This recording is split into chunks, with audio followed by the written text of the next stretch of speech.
Latok-latok, agar-agar kata orang Sabah ni. Yang request banyak saya dekat Sabah ni, ramai yang request saya. Tak nak buat latok-latok ke? Latok-latok mac and cheese. Saya try.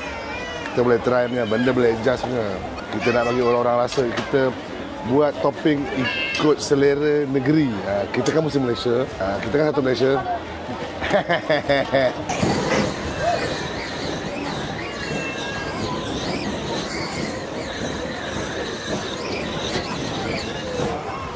Latok-latok, agar-agar kata orang Sabah ni. Agar-agar kan? Campur sekali agar-agar. Tengok jadi apa. Tengok agar-agar ni. Fresh-fresh. Agar-agar ni campur sekali dengan mac and cheese.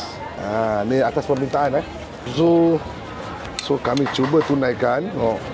First time ni latok-latok bersama mac and cheese Grana Padano. Latok-latok. Ini kita bagi orang rasa. Orang rasa sekejap Tengok dia punya colour. Latok-latok. Latok-latok mac and cheese. Tengok ni. Latok-latok dari Sabah featuring Grana Padano dari Itali. Dia rasa macam ni, kita nak bagi orang rasa. First time ni. Latok-latok mac and cheese. Alright. Ini agar-agar. Agar-agar. Rumpai laut kita jadikan dia mac and cheese, kita jadikan dia topping. By request ramai, chef tak nak buat ke rumpai laut campur dengan mac and cheese. Kita buat. Sedap tak sedap? Dia boleh pergi dia macam mana? Pergi ke langit ke? Pergi ke bumi ke? Tengok barang laut, barang rare dicampur dengan cheese dari Itali. Bismillahirrahmanirrahim. Sekejap.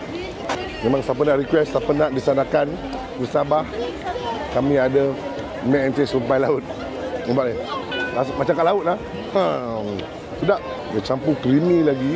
Memang dia lihat-lihat sedap ni. Tengok kan?